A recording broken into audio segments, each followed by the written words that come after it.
Chapter 40, Interlude 2, The Complex. It was cold in the Colorado Rocky Mountains. A frigid wind whistled around the complex, denying it was summertime.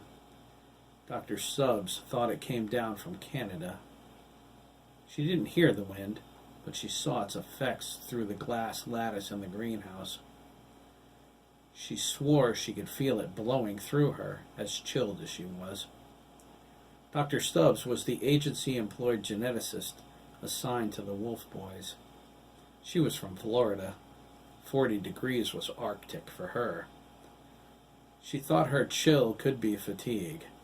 She was returning to her lab after a short dinner break. It was her first since Captain Henderson brought her the package Adam sent from Connecticut. That was 12 hours ago. She had Jeremy McKee and Craig Dugan's before and after blood samples from Johnson Memorial Hospital. She also had Brandon Riley's sample, along with the tiny bit of chemical Adam recovered from the shattered syringe. She determined that much. Adam found the remains of a needle Dr. Adler tried to destroy. Dr. Stubbs deduced her reasoning was to eliminate the minute traces of the chemical within. It was too bad for her Adam was a top-notch operative. Little got past her favorite wolf boy. Dr. Stubbs pulled back from her microscope. She was in the genetics lab in Gamma Wing. Sunlight poured through the windows in the wall that used to face Omega Wing. She was glad it was torn down. Working in the lab was like working in a tomb before they installed the shatterproof windows. She rubbed her eyes and shook her head, trying to clear the cobwebs. She had been staring at Craig's after-blood sample for over an hour. She couldn't make heads or tails of what she saw, even with the help of the most advanced computer system on the planet. She concluded something was happening to Craig's genetic structure, but precisely what remained a mystery. The pattern was familiar, however. Dr. Adler was using processes based on Dr. Meyer Brandis' research. It was old research. Dr. Stubbs wasn't too familiar with Meyer Brandis' early work. She was starting to think the good doctor might need to be called in. The way the residents of the complex felt about her, she dreaded suggesting it. She didn't understand how this was happening to Craig at all. As far as she understood, he was never injected with Dr. Adler's serum, and yet he was experiencing the same genetic upheaval as Jeremy and Brandon. There was another question, too. How did Dr. Adler gain access to Dr. Meyer Brandis' research? It was classified information. Access required the agency's highest level of clearance. Dr. Stubbs dug into Adler's past, searching for the answer, but she came up empty. Dr. Adler left for college after her father died. She went to UCLA, Columbia, Harvard. Her credentials were extensive. She had degrees in everything from biochemistry to internal medicine, often taking 4 majors at a time. All hail the mighty telepathy. That must have made learning easy. Dr. Stubbs couldn't figure out why a woman so brilliant wanted to be a 9th grade science teacher. She got her answer when Colonel Ryan played back Adam's uplink to Jeremy for them. Colonel Ryan called everyone into the conference room after the Wolf Boys finished their morning PT. Oliver converted Adam's memory transfer from Jeremy to video. The Wolf Boys and the complex staff watched the events that caused the tragedy in Lancaster. The horror gave Colonel Ryan pause. He was a seasoned combat veteran, too. The Wolf Boys were affected so strongly their implants needed adjustment to compensate for the emotional upheaval. No one could witness such horror without experiencing distress. They came a long way since Dr. Meyer Brandis was dismissed and transferred to Fort Henry in Vermont, but their emotional state still needed careful monitoring. Dr. Stubbs stretched and got up from her stool. She needed to check on Adam to see how he was coping. Integrating him into the McKee family was risky. This was Adam's first time in a completely unrestricted environment. They needed to monitor his reactions and condition carefully. She shut off the microscope and put Craig's sample back in storage. She walked out of the lab and headed down the hall for ops. She began her tests with Brandon's blood sample. There was no question Dr. Adler injected him with her compound. The chemical caused a new branch to grow from his DNA helix, activating genes she had yet to identify. There was something else, too. Something was rewriting Brandon's original DNA. It was a ludicrous assumption, but it was almost as if he were becoming someone else. It had to be wrong. Dr. Stubbs moved on to Jeremy's sample to see if the same thing was happening to him. She confirmed it was not. Jeremy's sample showed the same new branch on his DNA, only his was more substantial and produced many more new genes. His DNA helix was lit up like a Christmas tree, with the exception of a solitary black gene. It had no letter. Every time she ran a genetic scan, the gene was identified as black.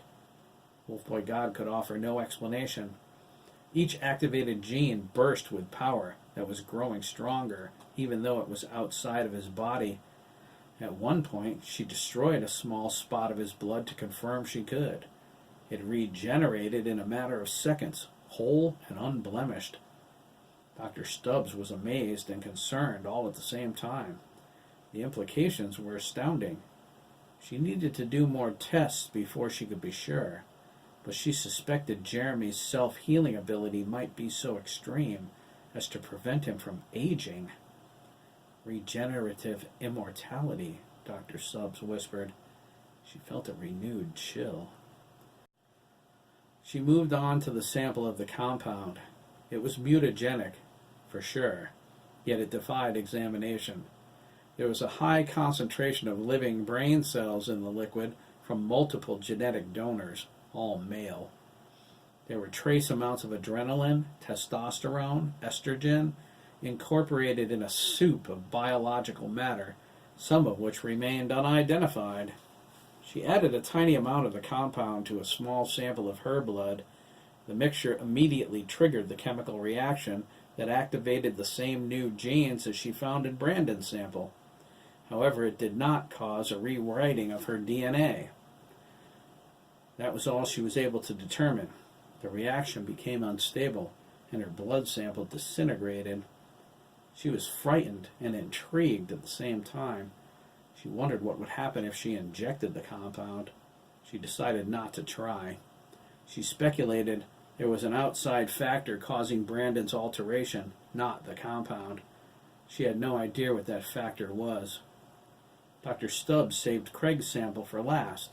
As far as she knew, Craig wasn't exposed to the compound. The examination was routine. It made his results even more puzzling. Craig's DNA was changing. It showed evidence of developing the same additional branch of genes on his helix that Jeremy and Brandon had. It was barely detectable yet, but it was there, and it was growing. Craig was showing an accelerated rate of healing, too. It wasn't as keen as Jeremy's, but in time, she was sure it would be. She stepped into ops and turned on her workstation. Dr. Yuri Andreevich had monitor duty. He was the complex's resident cyberneticist who replaced the deceased Dr. Wang. He was a young man, barely out of his teens, a child prodigy who amused himself with single-shooter video games and by completely redesigning Dr. Wang's most complex designs as a distraction. He had shaggy, multi-shaded blonde hair encircling his round face. His pale blue eyes danced with the mischievous glee of a non-stop thinker. His boyish features made him appear no older than Oliver, who was taller than his slight 5'7". His soft skin and impish smile perfectly mirrored his friendly personality.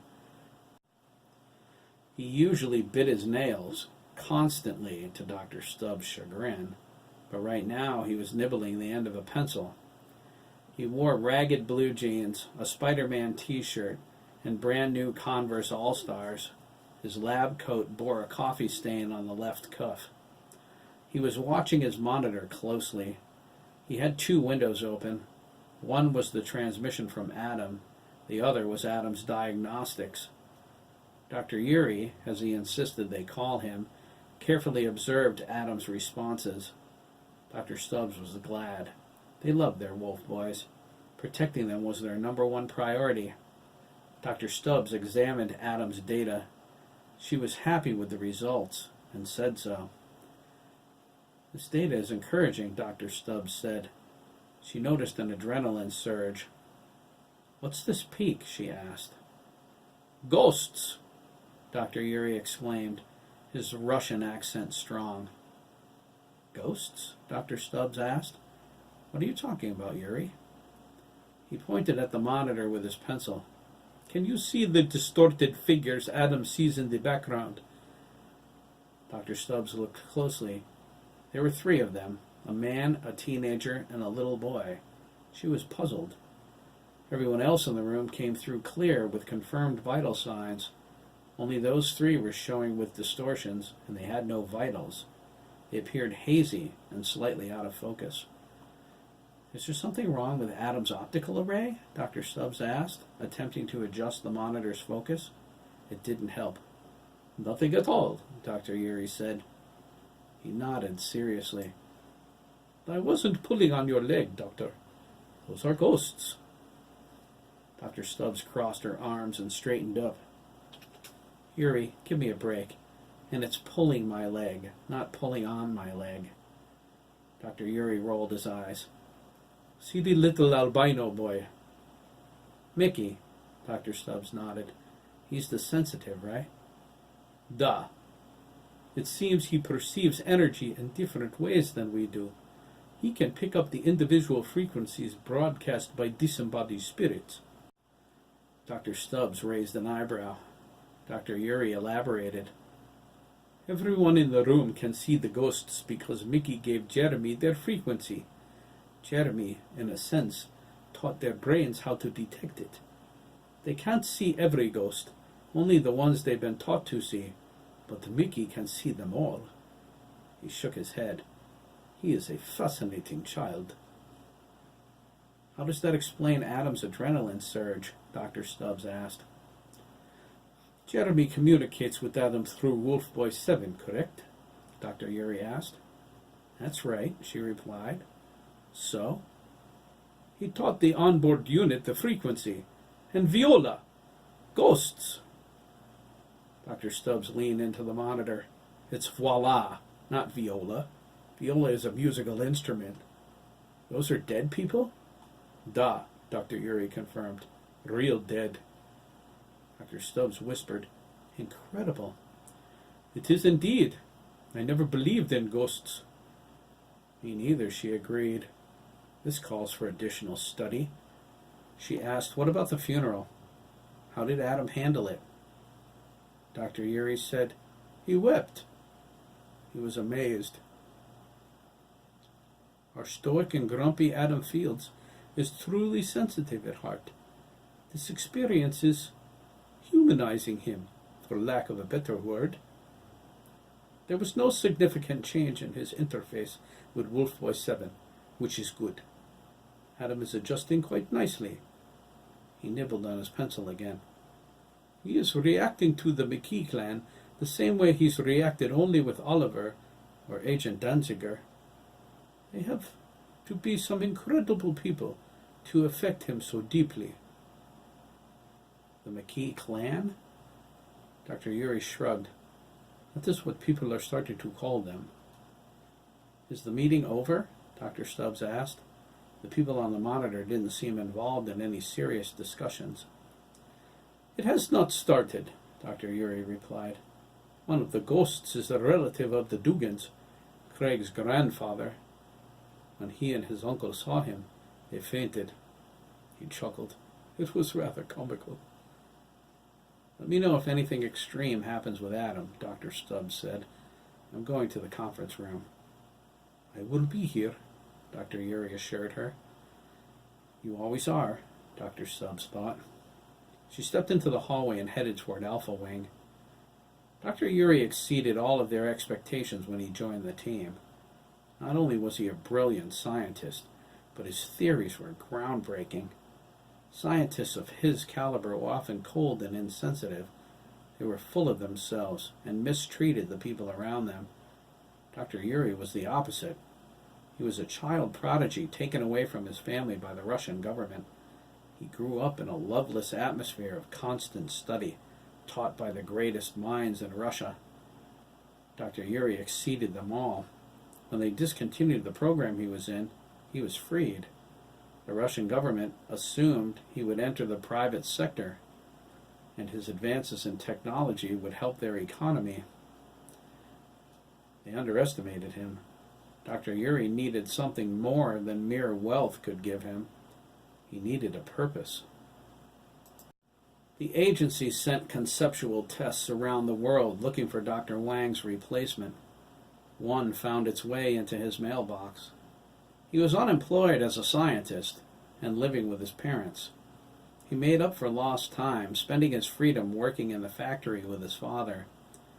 Manufacturing didn't provide him with a lot of mental stimulation, but it brought him home again. Dr. Yuri worked on a broad range of theories in his spare time. He excelled at cybernetics. It was a hobby to him. The conceptual tests amused him. He almost threw them in the trash. They were antiquated, but he filled them out with his unique brand of witty sarcasm. Dr. Yuri had no idea he was rewriting the Wolf Boys' technical manual with his comedy. The U.S. government sent an agent to make him an offer. That offer brought his parents to Colorado and Dr. Yuri to the complex. His decision to come had nothing to do with the money and everything to do with the Wolf Boys. Dr. Stubbs entered the conference room from Gamma Wing. The door was on the left side of the hallway that led to Alpha Wing. TCOS, the complex operational system, was relaying Adams' video transmissions here per Colonel Ryan's instructions. The team and the staff were watching them on the massive plasma wall monitor. She was glad the meeting wasn't in full swing yet. It was less homework she had to do. She walked into the room and found it surprisingly silent. She expected a murmur of conversation at least. There always was before, especially from Edison. He nodded at her as she passed him. He lay across the top of the sofa wearing his combat suit. He was barefoot. "How's the work coming, Doctor?" Colonel Ryan asked. He was at the head of the conference table. "Stalemate, I'm afraid," Dr. Stubbs sighed. She sat down across from Oliver, who was sitting cross-legged in the center of the table. She ruffled his dirty blonde hair. "I might need some help on this one, but we can discuss that later. What's going on here?" On the monitor, Mike and Craig were sitting up, sipping glasses of ice water. Virginia and Sandra fanned them with a pair of Lyle's Hot Rod magazines. "Mike and Craig are awake now," Oliver said. He leaned into her ruffling. He smiled appreciatively. "Just don't start thumping your leg, Oliver," Jake Danziger grinned. He was at the foot of the table. Kelly was slumped on the couch next to him, his feet resting in Jake's lap. "No leg thumping," Oliver promised. Its green eyes were full of subdued mischief. "I do sniff out car windows, though." The Wolf Boys chuckled. "Just be glad he's house-trained, Agent Danziger," Staff Sergeant Davies offered. He was on the couch, flanked by Dana and Mitchell. He looked his usual stern angry. They glanced up at him, unsure of his present humor status. Staff Sergeant Davies flashed them a quick grin, but went back to scowling. "I do my best, Sergeant," Oliver replied. He looked at Dr. Stubbs with mock sadness when she stopped rubbing his head. She crossed her arms. "I'm not here to pet you all day, Mr. Taylor," she said. She smiled. "There are other Wolf Boys, you know." Edison took that as his cue. He leaped down from the sofa and sat on the floor between her feet. Dr. Stubbs petted him. Edison started to pant. "That one I'm not sure of," Staff Sergeant Davies snorted. Edison looked over, feigning hurt feelings. His blood-red irises reflected genuine sadness. "Forget the puppy dog eyes, Edison," Dana said. "They don't work on Staff Sergeant Davies." "I know," Edison sighed. He lowered his head. but he grew a sly grin. I know who they do work on, though. He looked up and back at Dr. Stubbs. He flashed her the same hurt expression. Dr. Stubbs shoved him over onto the floor. Mitchell pointed at him and laughed. All right, Colonel Ryan sighed. Enough screwing around. You can't blame them for needing to work off some anxiety, Colonel, Cody St. Germain interjected. He sat across from Dr. Stubbs. He sighed and fanned himself. It's been a very trying day. Colonel Ryan looked at him. You remember the military's old don't ask, don't tell policy? He asked. Cody flashed him a suspicious glare. Yes, and? He asked, adjusting his shoulders as he crossed his arms. You're telling. Everyone laughed, except for Chen Lin. He was on the other side of Dana. Chen Lin never laughed at anything. Oh, you got told, Corny exclaimed. You be quiet, Cody snapped. The wolf boys sighed loudly and started fanning themselves, mocking him. Captain Henderson sat in the easy chair behind Cody. He reached up and patted him on the shoulder. What kind of modifications to their program have you been doing? He asked. Cody rolled his eyes. Didn't you watch Ellen? He asked, annoyed. We don't recruit. Colonel Ryan gazed around the room. You would be hard-pressed to prove that by me, he said. Now, let's get professional, people. I want observations and opinions. Chen Lin cleared his throat. We have to involve ourselves, he said. His English was weak. His Chinese accent was strong. I don't think there is any question about that. It was an opinion Chen Lin had for practically everything. Everyone assumed it was a leftover trait from his years working for the Chinese government. Most of the time, discretion was their chosen course of action, and they overruled him. This time, the feeling was unanimous in his favor. I agree with Mr. Lin, Captain Henderson said. We can't stand by and allow Bremen or Hiram Milliken to murder another child. I agree too, Jake added, even if it's out of our field. The agency doesn't handle domestic murder cases. That's the FBI's domain. The FBI? Corny asked. I don't think they're equipped to handle something like this, Jake. Call Mulder and Scully, Edison interjected. Colonel Ryan snorted. The X-Files is fantasy, Edison. This is reality. This might be out of our league, too, sir, Staff Sergeant Davies offered. Jeremy McKee subdued our wolf boy without even breaking a sweat. Cody raised his hand. I've been working on that, he stated. I've run several simulations through the boys' onboards. I wrote a program for them that might solve that problem. He nodded. It will give them a fighting chance, at least. What program is that? Jake asked. Ultrasonics, Oliver replied. Jeremy's telekinetics are formidable, but he has to be able to concentrate to use them. We can broadcast a high-pitched wail, Mitchell continued. It'll hurt, Corny said, but it should be enough to keep him from focusing long enough to knock him out. Let's remember something, okay? Jake insisted. Jeremy is not the enemy. That's true, Oliver agreed, but he's the perfect template to use to craft defenses, since Margaret Adler's abilities are similar. It requires caution, Dr. Stubbs said. If Jeremy can communicate with your onboards, he might find a way to affect them. I've already addressed that too, Doctor, Cody said. The boys' software commands are triple encrypted now. Wolfboy God would be hard-pressed to decipher their command structure if it didn't already know it. Good thinking, St. Germain, Colonel Ryan said. Cody shook his head. Not me, sir. McAllister. He designed the program. It was never enabled before now. The wolf boys groaned at the mention of his name. Cody shot them a stern look. I know how you feel about him, boys, he said frankly. The fact of the matter is simple. He designed your operating systems. No technology in the world can replace it. I'm good, but I can't undo what he did. No one can. We understand that, Cody, Oliver said. It's just difficult sometimes. Colonel Ryan looked at Kelly. Do you have an opinion, Pearson? I think we should be there already, Kelly said. We could set up regular patrols or something. His violet eyes narrowed. I don't think anyone doubts Hiram Milliken is coming back to Lancaster. If we were there, they would be a lot safer.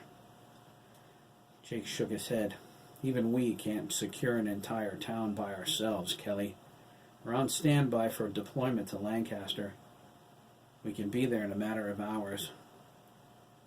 I wish there were more of us, Mitchell sighed. Everyone looked at him like he was crazy. More of us? Corny cried. Who would we curse like that, Mitch? That's not what I meant, Mitchell insisted. I agree with Kelly. We could do more out in the field. That isn't practical, Green, Colonel Ryan said. We don't know when Milliken will be back. I agree he will be. I doubt he'll be able to resist attempting some measure of revenge. He already tried with the Melon Boy. So we wait and gamble someone doesn't die, Colonel? Kelly asked. Unfortunately, son, sometimes we have to. Let us hope this madman is detected before it comes to another death, Chen Lin said. I'll tell you this much, Captain Henderson remarked. Hiram Milliken even breathes on another kid. I say we go in. No question about it, Kelly agreed. I'm afraid I have to agree, Colonel, Oliver said. Another sighting, however slight, would prove Milliken is still operating in the area.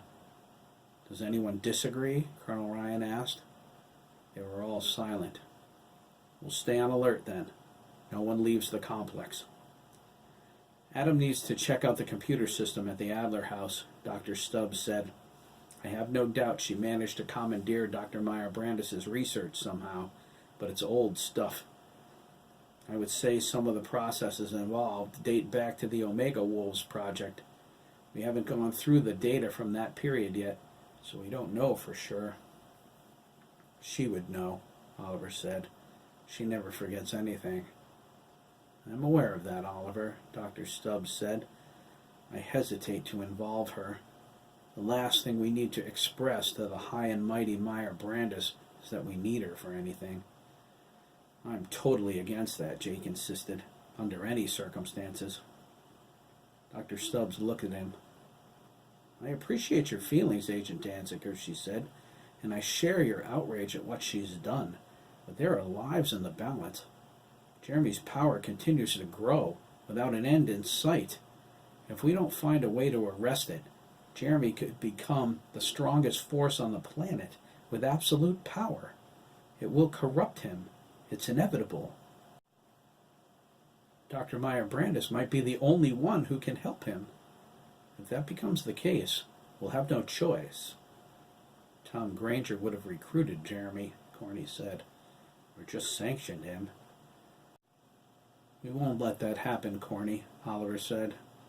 I will tolerate Dr. Meyer Brandis' presence if there's no alternative.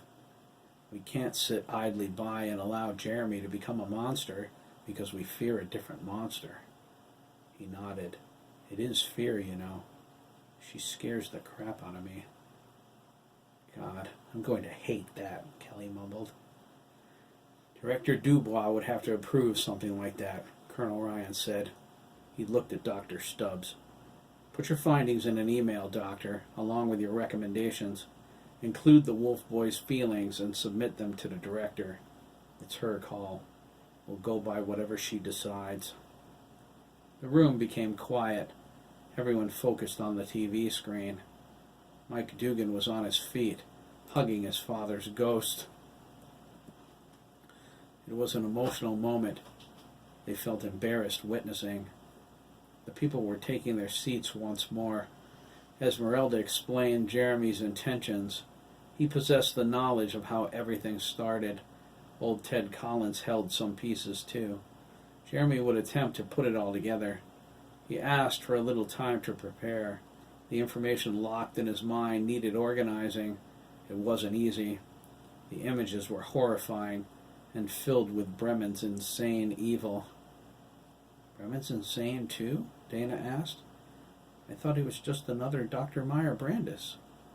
They felt chills run down their spines. Exactly, Dana, Oliver whispered. Exactly.